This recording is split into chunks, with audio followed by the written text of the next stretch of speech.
Welcome back, horror fans, cinephiles, and Giallo enthusiasts. This is your host, the King in Giallo. And this is the history of Giallo in cinema, part 2, missing limbs and spare parts. In my video, The History of Giallo in Cinema, I mentioned near the end that I did limit the subjects I talked about for the video essay because otherwise the video's duration would have been about twice as long as it was. Well, here's more of the content I chose to not include in the first go-around. If you have not seen the first video, go ahead and check that out first and then come on back.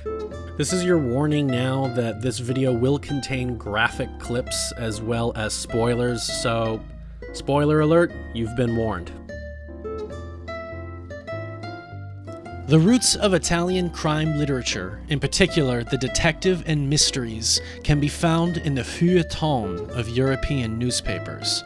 Feuilleton are a part of a European newspaper or magazine devoted to material designed to entertain the general reader, a novel printed in installments. The Talk of the Town section of The New Yorker is an American example of this. The Italian crime fictions took heavy inspiration from the French feuilleton, which were focused on a potpourri of genres, but primarily of murders, mysteries, mistaken identities, romanticism, intrigues, and melodrama. The Italians modeled theirs after the French, and they eventually became their own entity with their own unique identity. In the early 1900s, several Sherlock Holmes novels were popularized, and this new genre was grabbing the attention of more and more readers, thanks in no small part to the weekly publications of Domenica del Corriere on Sundays from Italy's daily newspaper Il Corriere della Sera, which familiarized Italian readers with both the international stories from Arthur Conan Doyle, as well as many new Italian authors.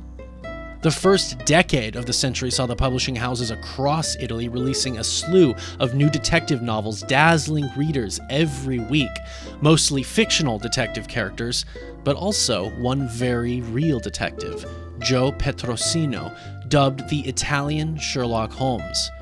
These stories were released in installments and were mostly translated from French and German and were set in America, a place at the time looked at with intrigue and exoticism. Many of these characters had names of Anglo-Saxon origin in order to hide the fact that they were originated by Italians. Then, in the 1910s, editorial series geared towards detective novels began flourishing across Italy. These were sometimes predominantly publishing editorial series, whereas some others were just supplementing these stories with other material they already put out. One publishing house, Sonsogno, was especially active during this time. In 1914, publishing I romanzi poliziotteschi, detective novels, and then I racconti misteriosi, mystery novels, and finally Il romanziere poliziesco, the detective novelist, in 1921. These serials were so popular that every publication house wanted to get in on the action, both major publishers as well as small-time publishers. Then, on September 15th, 1929, S.S. Van Dyne's La strana morte del signor Benson, the Benson murder case, became the first release for what would become a new editorial series published by Italy's largest publishing house by Arnaldo Mondadori, called I Libri Gialli, Yellow Books. Lorenzo Montano created this series, himself being a longtime reader and connoisseur of Anglo-Saxon literature. This series would inspire more serials in the Mondadori catalog, including I Libri Verdi, Green Books dedicated to historical novels, I Libri Azzurri, Azure Books, centered on Italian novelists, and I Libri Neri, Black Books, which was comprised of Georges Simenon's Maigret novels. There is some debate as to where the idea for attributing yellow to these books initially came from.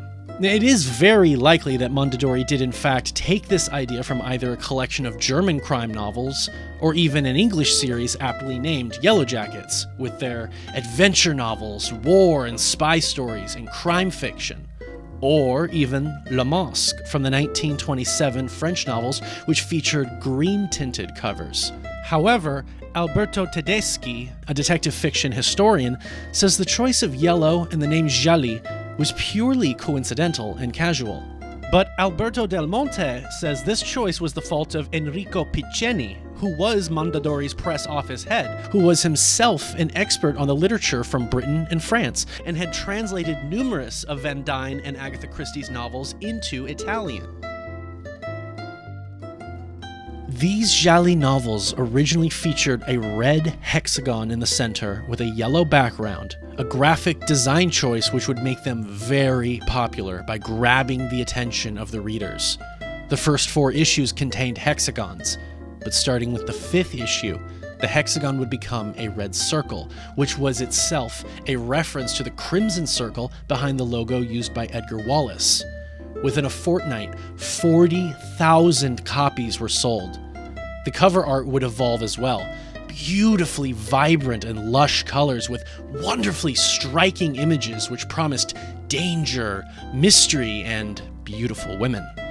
These covers excelled in marketing themselves by identifying this style with the product, and within 4 years from their release, they exceeded 1.5 million copies sold.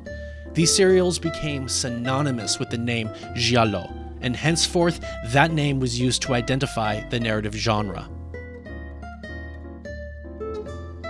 The original Gialli had a style that was almost entirely English-style murder mysteries mixed with the odd adventure mysteries of Edgar Wallace's stories. Mondadori explored different story types, gauging which stories delighted their audiences the most. It must be stated that the audience of these books were not the average and mainstream readers, but readers of a more sophisticated and intellectual ilk. The books did cost around 550 lira, which was not cheap, and the sleeves were considered luxurious and sometimes came with cardboard covers until color jackets became the norm. These books were marketed as collector's items. Between 1929 to 1941, I Libri Gialli published 266 issues and featured a plethora of Italian writers, with the most recurring author being Alessandro Veraldo, whose novels featured Bonichi, or Sor Asconio, a good-tempered commissioner. Veraldo's stories have been described as mystery novels for the fascist bourgeoisie, quote, for people who practiced a controlled transgression, who wanted a safe bit of escapism.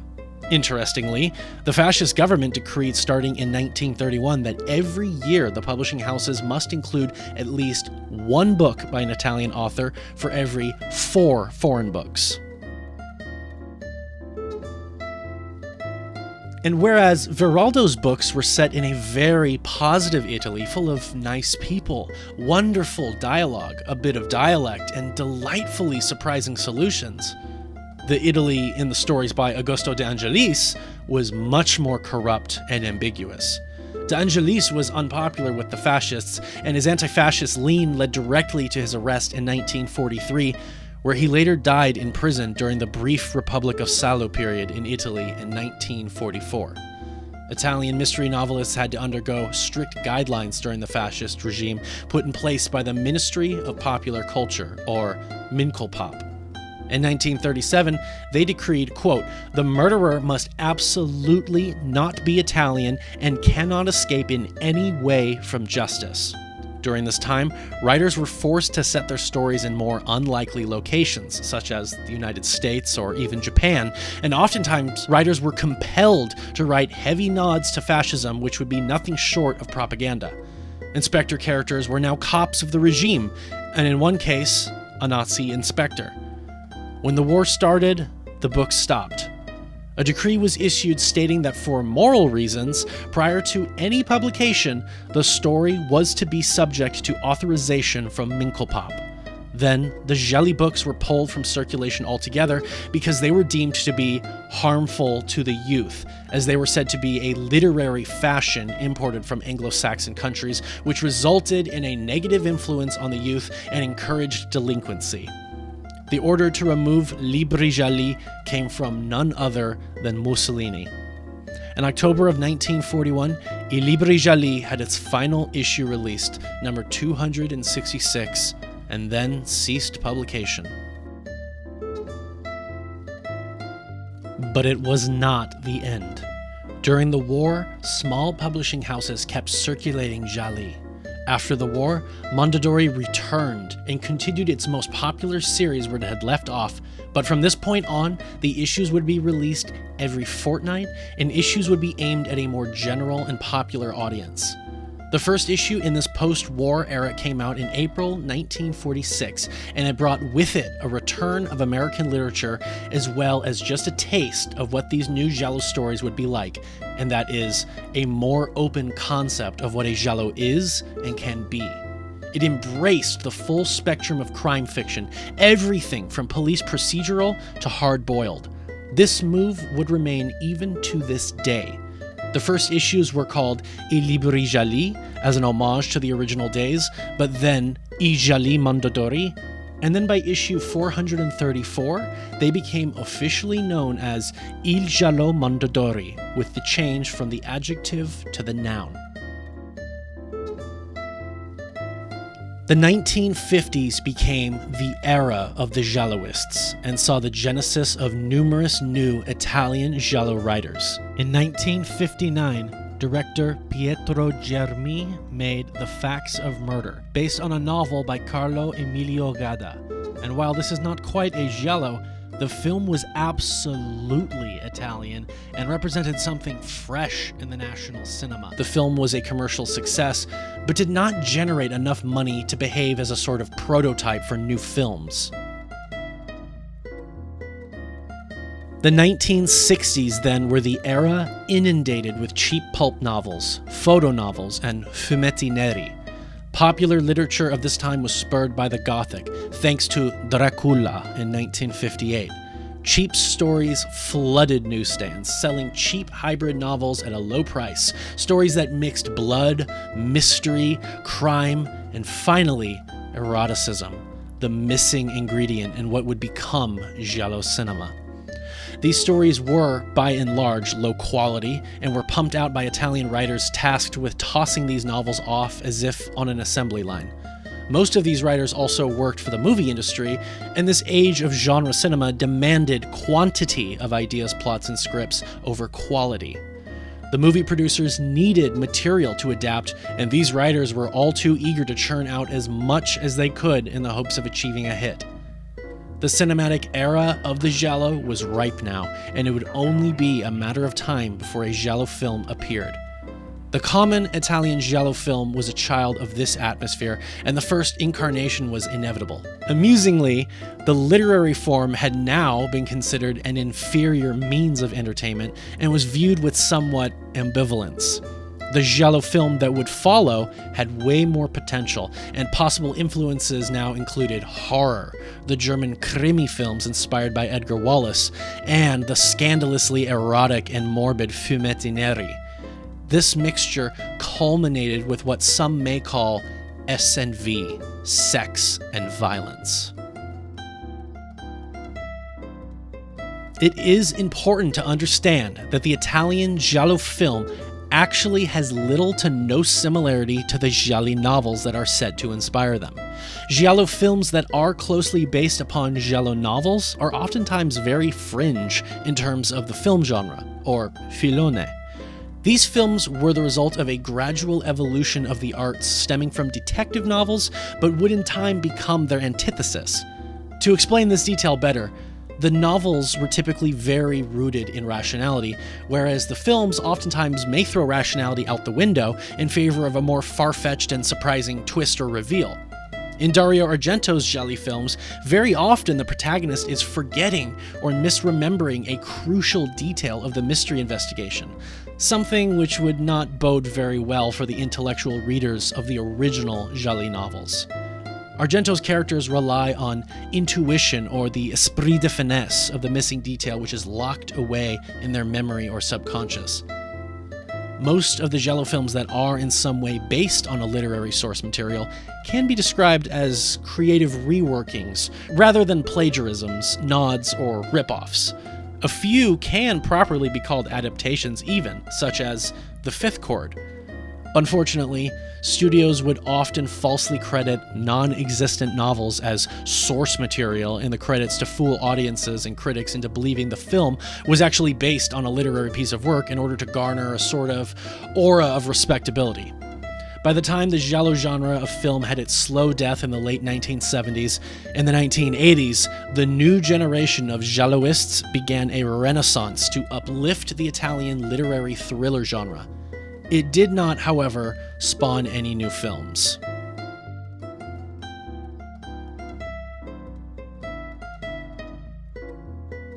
The film origins of Giallo cinema are much like other types of trends in the arts, which are next to impossible to pinpoint with utmost certainty the exact sources directly related to their inception.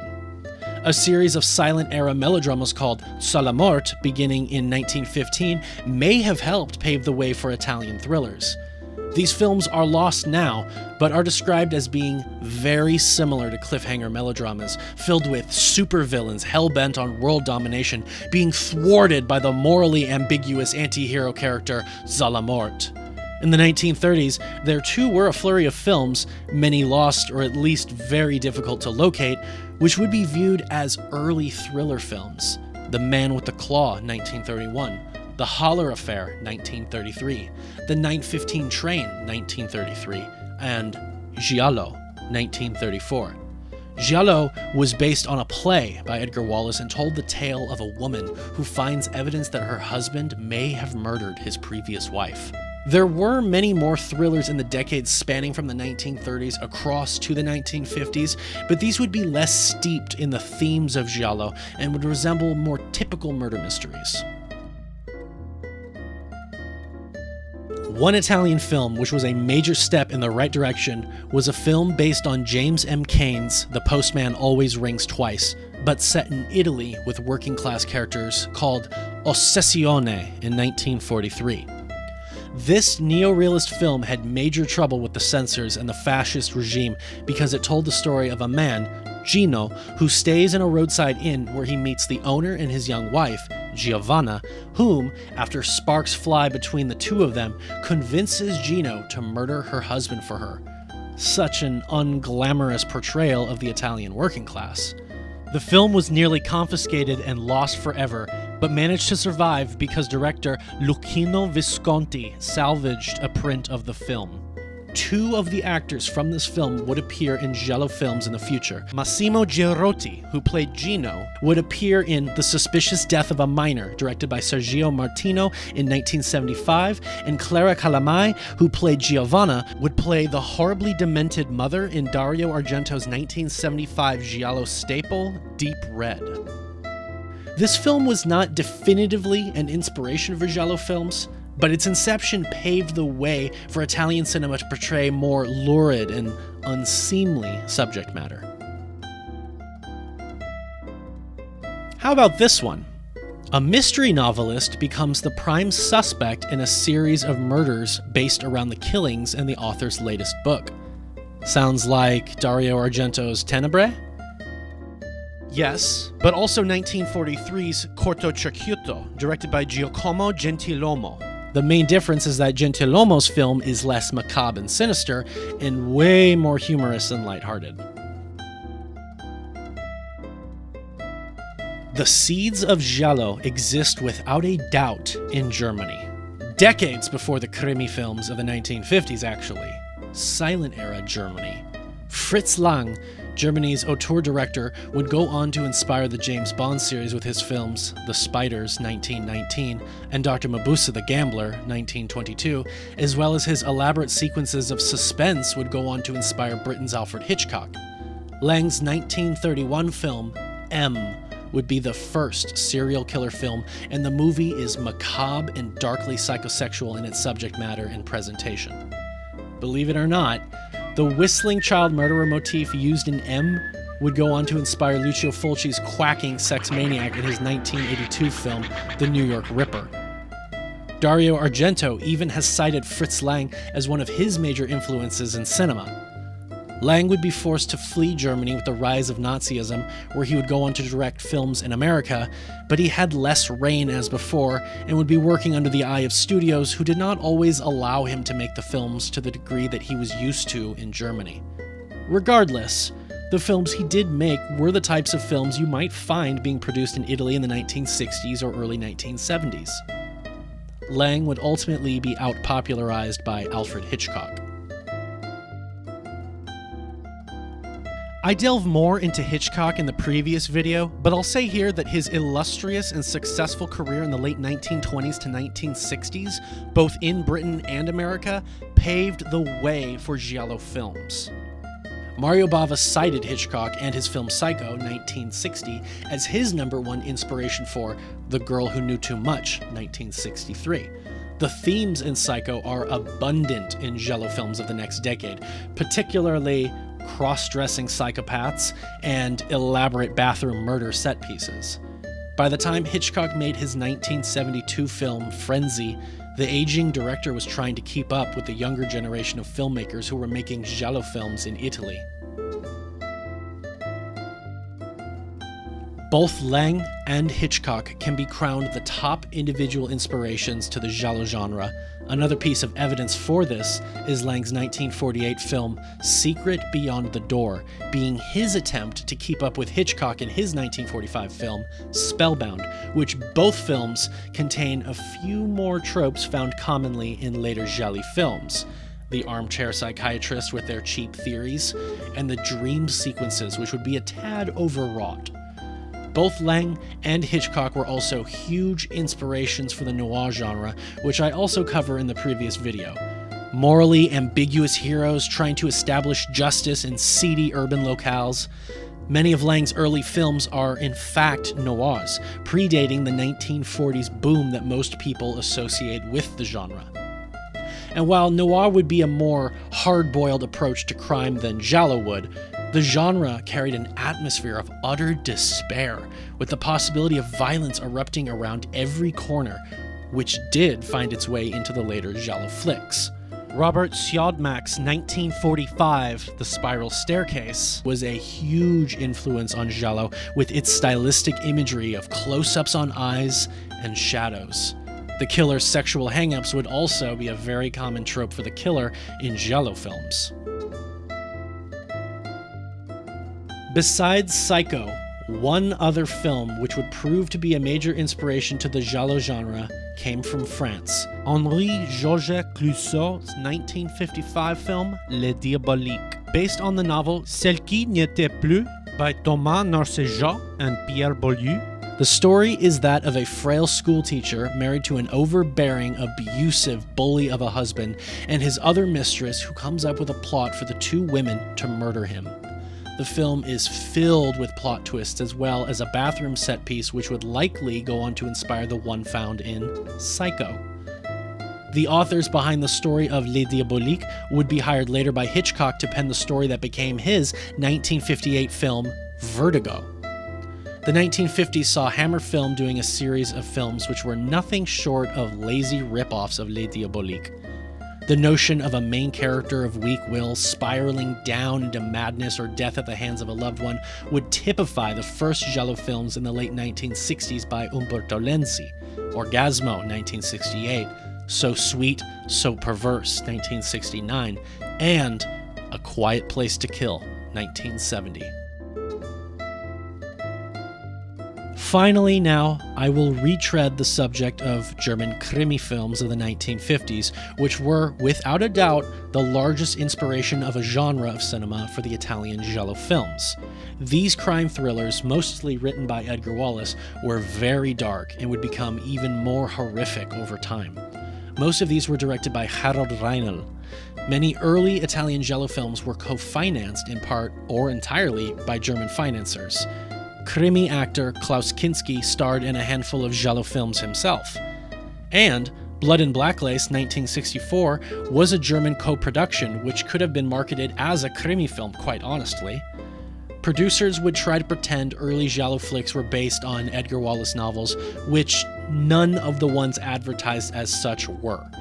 And one final example of irony, the Giallo genre began influencing the German Krimis, as newer Krimi films began taking from the successful Giallo films, in particular the heavy elements of Italian Gothic.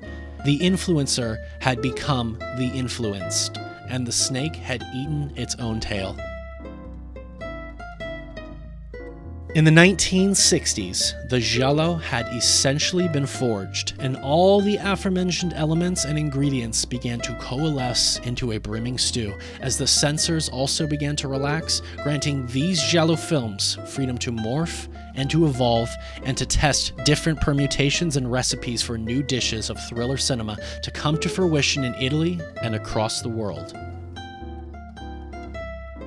I was asked to share more details regarding the influences of Edgar Allan Poe on Giallo cinema, as well as the poliziotteschi action crime genre of Italian cinema. I'll talk about poliziotteschi now because I honestly do not have a lot to say. The truth is, this is not my forte, this genre. I have seen a fistful of films, but predominantly I've seen the ones which are hybrid Giallo poliziotteschi films like The Suspicious Death of a Minor.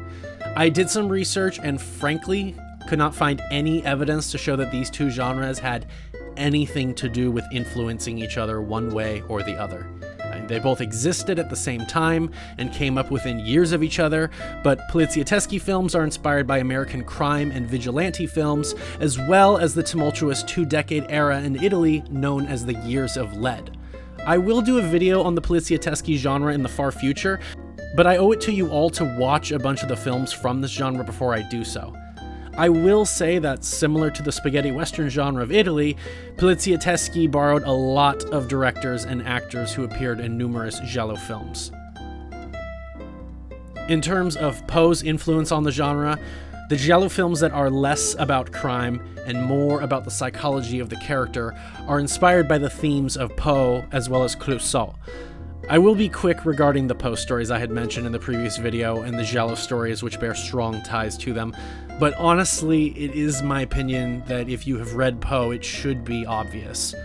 The murders in the Rue Morgue, the entire concept of this story is like a Giallo, or I Libri Gialli, insofar as it is a murder mystery with a puzzling mystery with a far-fetched solution at the end. Do I really need to say more?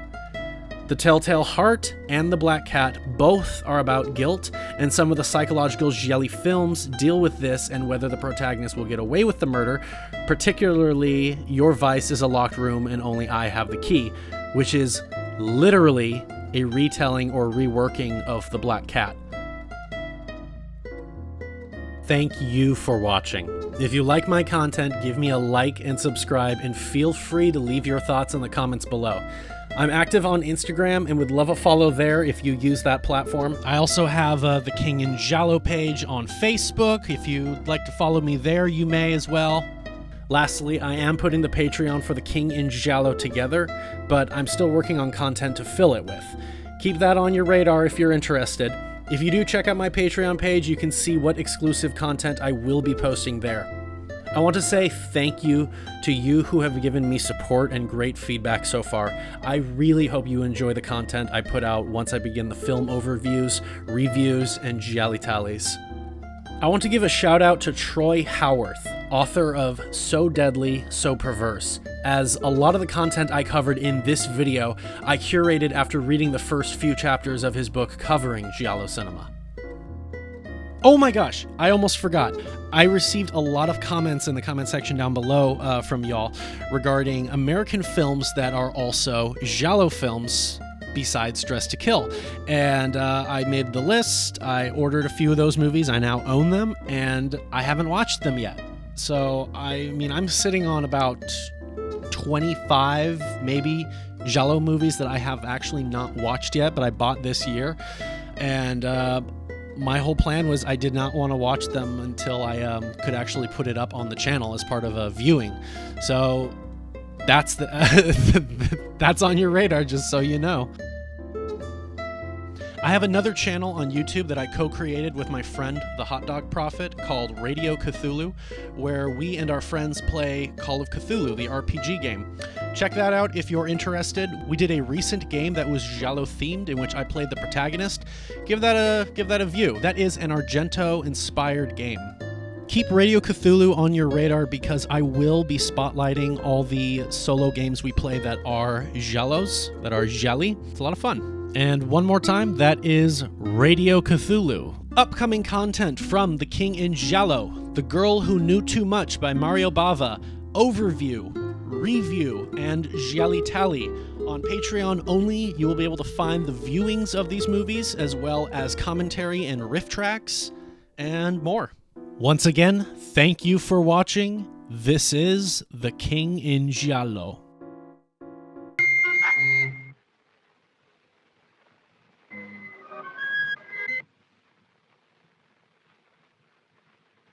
Make a quick movement, won't it slip off? Look. That's a miracle to drop off.